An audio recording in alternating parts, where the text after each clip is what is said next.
10 منه 3000 افغانۍ شولې او د انګورو په سیزن کې یو خروار په 3000 افغانۍ څوک نه اخلي. ولې موږ یخې خونې نه لرو؟ ولې موږ پیکینګ نه کوو؟ ولې موږ تنار رومیان کرو بیا د پتورخان په لاره کې وروره اوبه ترېنه رواني؟ انار چې د میوو سلطان د پاچا صاحب دلته خلک اچارو دپاره یې نه اخلي. په والله ما تا ته ویډیو نه وه کړې، 1 کیلو یې په 13 افغانۍ باندې په دکان کې خرڅېږي، باغ والا به یې په څو خرڅوي. دا ته په لندن کې یو انار په 10 یورو اخلي. ولې زه پیکینګ نسم کوی؟ د ترکیې انار روان دي، د افغانستان نه دي روان. ولې د انارو په سیزان کې افغانان دا انګېزه نه لري چې زه د انارو سیزان ده زه نور یو شی نه خورم؟ د انارو په سیزان کې مونږ کیله او ام خورو، کیله او ام خورو. د انارو په سیزن کې په هوټلونو کې، په ودونو کې، په خیراتونو کې انار نه ورکو، ما او تا کیله او ام ورکو. ولې؟ انګېزه نسته، نو ملک څنګه جوړ سي؟ دا اوس ته د امریکا د بنس کمپنۍ یا د هغه کمپنۍ چې دا راسه په افغانستان کې موټر جوړ کړي، انجینران به درته جوړ کړي، اخلي په چا؟ هغه امریکایي موټر اخلي. بنس له امریکایي بنس نه که ورته جوړ که ولا که یې واخلي. دا اوس بوینګ طیاره جوړ که، خلک وایي دا افغانستان جوړ کړی ده. زه ولې موږ خپل تولیداتو ته ارزښت نه ورکوو؟ اوس دغه ډرینګ څه شی ده چې دا په 20 په 80 په 80 په 1.5 افغانۍ پورې ده غریب سړی هم اخلي. غرر وروره سر ته یې واړوي، یو من انار په 1.5 نه اخلي، په 80 روپۍ چڼې ورسره وهي او دومره بوتل په 1.5 افغانۍ اخلي. ولې چې دې ځوان ته موږ انګېزه نه ده ورکړې. زه څنګه وکولی شم چې دا خو پرېږده چې د جاپان د رئیس جمهور د میز په سر باندې کم از کم زما د قرطاسي کاغذ پروت په خپلو دفترو کې نه لرم. اول خو زه خود محوره سم، په خپلو دفترونو کې دا رواج کم افغاني تولیدات په باندې خرڅ کم، پس له هغه به بیا نورو سره غږیږو. او دا اوس ننګرهار نیولې تر کابله تر هراته دا د کوټو د رنګ شرکتونه د پاچا صاحب چې بهترینه رنګ جوړوي، دا اوس دغه خلک د بلیک بازار والا مارکیټ والا ترجیح خارجي رنګونو ته ورکوي، دغه نه استعمالوي. زه چې د کوټې او رنګ خپله نه استعمالوم، خپل د هیواد سمټ نه استعمالوم، سیخ ګول نه استعمالوم، قرطاسیه نه استعمالوم، حتی پمپر خارجي استعمالوم. بوټ او لونګیو دا څادر د ما د افغانستان تولید نه ده چې په دې سر مې ده، کمیس پرتوګ مې د افغانستان رخت نه ده. نو ته بیا ما ته هیواد جوړې، بیا به افغان مهاجر راځي دلته به کار کوي. سر له سبا ته دغه انګېزه خلکو ته ورکه چې افغاني تولیدات موږ د رختو د تولید کارخانې لرو، مه استعمالوه جاپاني، مه استعمالوه پاکستاني. دا اوسه پورې موږ به سریلاک ماشومانو ته پاکستاني ورکوو. وطن جوړوم، وطن خو په دې نه جوړیږي چې بس وطن جوړوم ټوله ورځ سندره وایه وطن وطن وطن، ولاکه جوړ سي. فرنیچر خارجي، قرطاسیه خارجي، قلم خارجي، لونګۍ خارجي، غوری چې پلاو پکې خورم قابلي خارجي، دسترخوان مې چې اوار کړی خارجي، وروره ګله ټیشو پیپر خارجي، هغه لاس چې پې پاکوم هغه خارجي، میوه مې خارجي، وریځې مې له خارج نه راغلي، غوړي مې له خارج نه راغلي. بیا وروسته وایي ډوډۍ مو خوړی او دعا وکئ، الحمدلله الذي اطعمنا وسقانا. الحمدلله الذي هغه وخت وایي چې په دې دسترخوان د ټول د افغانستان تولیدات پراته وي. زه دوبۍ ته تللم، د ټولې نړۍ مارکیټونه هر یو خپل جای لري، څوک یو جرب څوک 2 جرب، د نړۍ مارکیټ ورته وایي. داسې ښه نوم یې ده، د ما له یاده ووته، د 200 هیوادونو تولیدات هر یو په خپل هیواد کې کوي. زه ګرځېدلی یم پاچا صاحب قسم په خدای د روسانو بازار ته تللی یم، د امریکانو ته تللی یم، د هندیانو ته تللی یم. یوازینی مارکیټ د افغانستان و چې د دنیا بهترینه شیان پکې وو، هغه څه شی و؟ بادامو، پستا و، کاجو و، انارو، بهترینه میوې، زعفرانو، سپیغولو، یوناني دواګانې چې څومره د افغانستان په مارکیټ کې وو، په دا ټوله نړۍ په مارکیټونو کې ما ونه لیدل. د چی شي دپاره هلته مارکیټ جوړ کړی؟ دې دپاره خو یې نه ده جوړ کړی چې فضول خرچي وکړي، هغه وکړي. دغه په خاطر یې کړی چې افغاني تولیدات خلکو ته وښیي. بهترینه قالین پاچا صاحب 20,000 $10,000 قیمت د افغانستان قرقولۍ. اوس ولې بس مونږ په دې خوشحاله لونګۍ مې د ورېښمو ده 3,500 افغانۍ د خبر نه یم چې چا جوړ کړی، ګټه د چا جیب ته ځي. خو زما 10,000 تنخوا ده، 3,500 افغانۍ زما په لونګۍ باندې ځي، 2,500 روپۍ پاتې سولې. دا 3,500 خو لاړلې په خارجي تولیداتو باندې. ما پې لونګۍ واخیسته، 200 روپۍ عطر اخلم خارجي، تسبیح اخلم خارجي، جراب اخلم خارجي، بوټ اخلم خارجي. 2000 افغانۍ مې دلته لاړلې، پاتې شولې 4.5 افغانۍ. 4.5 افغانۍ کې مې په 201 څادر واخیسته، یوه مې زیرپیراني واخیستله، کور کې مې زنانه ته لږ سامان واخیسته. په 10,000 افغانیو کې ته قسم وکړه چې ما څومره په داخلي تولیداتو باندې ورکړي دي. یو 200 روپۍ چې را سره پاتې شي هغه کیله اخلم، ام اخلم. بیا ځان ته وایم چې زه نر افغان یم، زه د احمدشاه ابدالي لمسی یم. راځه سر په ګریوان کې کاته که چې دا نن روژه ماتي کې ما څه شي د افغانستان خوړلي دي، کوم شی مې د افغانستان استعمال کړی ده. دغه برق چې زه رڼا ته ناست یم دا د افغانستان نه ده، دا د موږ دپاره د شرم خبره ده. دا د کوم برق رڼا ته چې زه ناست یم دا د افغانستان برق نه ده. خود به په ما خلک ملنډې وهي، ما ته به مهاجر وایي، خود به ما ته بېغیرته وایي، خود به ما ته دوس او خاین وایي، ځکه زه ملامته یم. په کوم ګیلاس کې چې او زمزم څکم هغه زما نه دي. راوښیه په ټوله نړۍ کې د هومره پاتې هېواد چې لکه افغانستان څه ده. هغه ټوپک باندې چې خارجی ولم کالتوس یې نسم پیدا کولی، نیسم جوړولی. په کومه چانټه کې مې شاجوري ښه هغه د ما نه ده. له کوم راخت نه چې چانټه جوړه شوې هغه د ما نه ده. په کوم تار چې ګنډل شوی هغه د ما نه ده. په کوم ماشین چې ګنډل کېږي هغه د ما نه ده. سوچ په کار ده کنه. دا کوم یو چې د هیواد او د افغانیت چغې وهي او اتلان دي، خو په دغه تیرو 50 کلونو کې دې راوښیي چې موږ خپل فوز ته د خپل داخلي تولیداتو نه څومره امکانات ورکړي دي. هغه بوټ چې د موږ د فوز په پښو دي هغه هم د افغانستان نه دي. دغه خبرې پلانکی ښه سړی ده او پلانکی داسې ده او اشرف غني غل و نه و، پلانکی خراسان غواړي. زه چې در بدره سم خود به یې غواړي. مشر رور چې لیونی سي کشران خود تی نه ځي. مشر رور چې معیوبه سي کمزوری سي په سترګو ړوند سي کشران خود کور بیلوي. پلار چې مړ سي بچي یتیمان سي خود هر یو په خپله لار ځي. خو چې په پلار کې طاقت وي، مشر رور مضبوط وي، مشر رور په اقتصادي لحاظ ستن میخې وهلی وي، بیا د کشران ووایي چې زه ځم. مشر خو در بدره ده، سوری سوری ده، تیکه تیکه ده، عیبي عیبي ده، لاس نسته، پښه نسته، سر نسته، وجود نسته، زړه له وینو ډک ده. کشران خو لیوني نه دي چې دغسې ورور سره ژوند وکړي. کشران خو لیوني نه دي چې دغسې مشر رور او دغسې پلار سره ژوند وکړي. ته د خپل اقتصاد جوړ که، ته په خپلو کې مه وژنه. ته وګوره چې پنجابی درته وایي که نه چې زه افغان یم. دا نن ولې زه وایم چې امریکا ته ځم، زما یو افغان ورور 2000 3000 10,000 $20,000 لګوي تر امریکا د هغه جې نشنلټي اخلي. ولې په امریکا کې څه شی دي؟ د سړي عمر زیاتیږي. خو د دې په خاطر زه چې د عزت ژوند وکړم، څوک راته څه ونه وایي، څوک مې مړ نه کړي.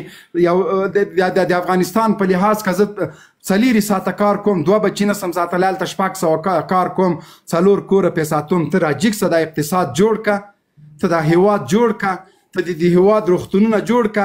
غل دې وخوري او مریض چې بیا دې په تورخم کې ولاړي عذر و زارۍ دې پنجابي ته کوي. ته خپله دوا جوړ که، لعنت دې په هغه افغاني چې بیا د بل هیواد دوایانې استعمالوي. ته خپل ډاکټر پیدا که، بیا د خدای هغه افغان تباه و برباد کی چې هغه ځي. زه په خپله د علم دښمن یم، خپله د مکتب دښمن یم، خپله خپل انجینران واژنم، خپله خپل تیارې او ټانګونه اره کوم، خپله خپل میدانونه تباه کوم، خپل سرکونه ورانوم، خپل د برق لاینونه پرې کوم، خپلو ډیمونو ته بمونه ږدم. د کمونیست، د افغان، د مجاهد، د طالب په نامه یو د بل تندي ته توپک ایښی ده او بیا ماښام چې زه شکر الحمدلله چې زه افغان یم. دا سبا دغه د چای پیالې در باندې باندې کې اقتصادي بندیزونه در باندې وي، په کردوړو کې به بیا چای چیکې. دا سبا در باندې دسترخوانونه بند کې، پلاستیک باندې به د پاسه بیا ډوډۍ خورې. ټیشو پیپر در باندې بند کې، بیا د بي د ما په استنجا به د بیا په لوټه پاکې. برق در باندې بند کې، بیرته بلاټاین زمانې ته ځې. هسې موږ په ملولي پورې خاند چې دا برق در باندې بند کې څه شی لري؟ شمسیان بدیم یو 15 کاله وروسته کار پرېږدي. شي لرو یو بل ملانډو ته پرېږده، پرانی کراچیوان ده، پرانی مزدور ده، پرانی دا ده او پلانی هغه ده او پلانی غواوې ساتلې، پلانی چرګې ساتلې. دغه ته موږ تیار یو. او بل ته لاس نیولو ته بس خلاص پلانکی به راځي او د ما هیواد به جوړوي. هېواد جوړول. دا اوس په نقل باندې مکتبونو کې وروره ګله دا دومره وخت څه حال ممتاز او امتیاز او تنبل په مونږ کې نه ده معلوم بس ورکه ورسه ډیګري واخله چې یو سړی له طب نه په رشوت فارغه سي په واسطو فارغه سي سبا د مریض بیخ باسي د ګردې عملیات ورته کوي قیچي هلته ترې پاتې کېږي د زړه عملیات کوي آیفون موبایل یې پاتې کېږي وروره ټیک ټاک پکې چالان دی د نه سړي زوی ډاکټر خو دغسې وي مریض کور ته راوړه یاره قربان سندره پکې چالان دی خو که د مونږ ډاکټران وای په نقل نه وای فارغ صحیح تحصیلات یې کړی وای دا نورو ته زمینه برابره کړې وای ولې به له مانه ډاکټر او انجینر تښتېده ولې به مسلکیان تلل ولې به دا خارج کې چې دا ژوند کوي دا ډاکټران زه یې پېژنم چې د لندن د برمنګم په روغتون کې افغان ډاکټران دنده کوي ورسه په دوبۍ کې ما د خوست یو ډاکټر ولیده دومره خطرناکه اصول او مقررات د دوبۍ هلته د افغانستان د خوست ډاکټر ناستو زه ورغلی یم د مریضي مې ورته وویل وایي ته هېڅ مریض نه یې لمر ته کښېنه دلته چې ورسې وروره 5 بجې دواګانې درته وتړي وایي ته خو تباه یې ګردې دې هم خلاص دي زړه دې هم ختم ده دماغونه دې هم خلاص یې وروره ګوله بس هلته چې ووایي ته رک روغ انسان یې وروره ته لمر ته ضرورت لري دلته کمیس وباسه لمر ته کښېنه ټول درته لیونی وایي و زه مې پټ هلته شاته ځان ته هغه تاوم بیا کمیس باسم لمر ته څملمه ځکه ضرورت د لمر انرژۍ ته لرم دغسې حال ده وروره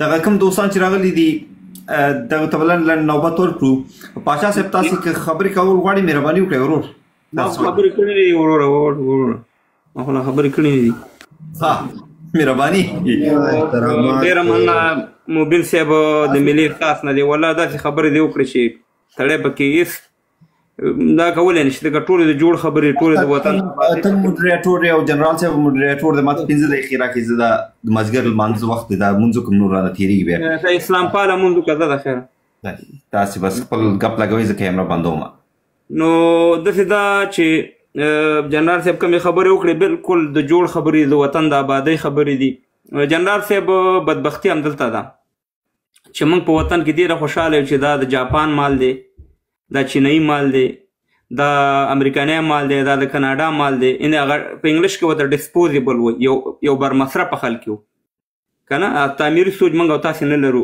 موبین صاحب اول د دې مهاجر راځم جنرال صاحب د ډېر ورکوټ وم چې موږ مهاجر شو پاکستان ته موږ یو اوښ هم نه وه اوښکۍ چې ورته ویې وړه په هغې باندې یو 2 جوړه بسترې وي او ما ته یاد شي یو دانه بکس و دا موږ دغه ته ویوړو ښکته پاکستان ته لاړو نو موږ چې لاړو جنرال صاحب د کچهګړۍ کیم دشته د شمشتو کیم دومره لړمانان پکې وو د شمشتو په کیم کې دومره ماران لړمانان اوبه برق هېڅ شی هم نه و جنرال صاحب د یکاغونډ کیم د منډا کیم د مټې کیم انسانان پکې بالکل ښکاره کېده نه او زموږ افغانان لاړه صاحب مهربانه دا یې ودان کړ موبین صاحب او په دغې کې پاکستان په موږ باندې هغه تجارت وکړو موبین صاحب چې په 100 کې به $90 به پټول 90% مواد به پاکستانیانو پټول او صاحب مهربانه په دې دشتو کې مو واړول دا دشتې صاحب مهربانه زموږ افغانانو را آبادې کړي کویانو اوبه دا ډورچې به د شاته اچولې وي هغه لرګی به پکې اچولې د لرې ځای نه به د څکلو اوبه راوړې د څکلو اوبه نه وي موبیل صاحب برق نه و هېڅ شی نه و یعنې خپل آباد وطن خپل داسې وطن لرو چې دا اوس چې ته وګورې موبیل صاحب زموږ خپل خپلوان چې راغلي یقین وکړئ چې 1.5 نه علاوه 98% خوشحاله دي په افغانستان کې 98% هلته پاو چې او پاو دغه اغسته بوره اغسته دلته وروره غونډه بوجې علي هلته کیلو غوړي اغسته دلته غونډه لوټه بشکې غوړي راوړي خپل وطن دی خپل ازادي ده خپل خلک دي مهربانه دا یې رانه شه چې پولیس مې نیسي پلانې مې نیسي بستانې مې نیسي موبین صاحب موږ پاکستان دا اول ځل نه دی د جنرال ضیاء په وخت کې ماته یاد شي موبین صاحب افغانان یې راواغسته په مابسونو کې واچول په د ګرمۍ د جون میاشت وه د سرطان میاشت چې ورته وایي د جون جولای میاشت یقین وکړئ چې موبین صاحب چې په مابسونو کې مړه شو حکمتیار صاحب په موټرو کې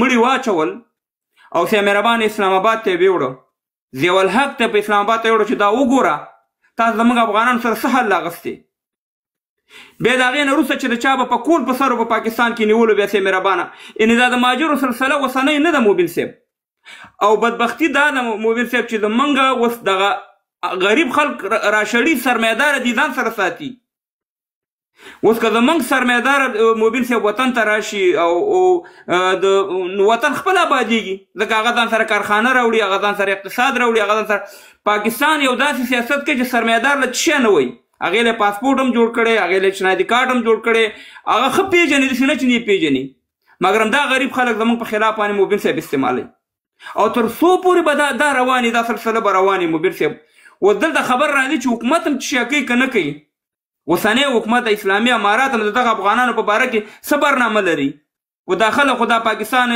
و دا لوبې خو کوي فشار راوړي په زموږ په حکومتونو په زموږ په افغانانو و دې کم دغه لري که داسې یو برنامه لري چې دې خلک راشي موږ ورته داسې پروګرام لرو داسې لرو دلته په میډیا کې ووایي خلکو ته چې خلک خو ډاډه شي که نه موبیل صاحب اوس خلک هم داسې اوس دغه تقریبا 4 کاله کېږي 4 کاله هغه مخکې خو داسې نه چې دا ګنې اول ځل د افغانانو دي تقریبا 8 میلیونه افغانان د افغانستان نه وتي موبیل صاحب زمونږ د حکومتونو هم پکار دی چې داسې زمینه برابره کړي یو ځان اصلاح کړي یو خپل ملت ته مخه کړي د ملت په خوښه باندې حکومت وچلوي د ملت ځان ته رانږدې کړي اوس اول موبیل صاحب دغه د تعلیم مسله ده تعلیم په افغانستان کې بند دی اوس ته ماته ووایه چې پاکستان هر رقم دی یو د چا لور یا د چا زوی خو یو تعلیم کوي که نه یا په دوبۍ کې سه مهربانه تجاران پراته دي یا په لندن کې پراته دي یا په نور ځایونو کې موبیل صاحب په کوم څه رقم افغانستان ته لاړ شي او وایي چې زما بچي خو بې تعلیمه کېږي سلی رشته دا تا د برق ذکر وکړو ته چې کارخانه لګیا خو تا ته سلی رشته ته برق پکار دی که نه موبیل صاحب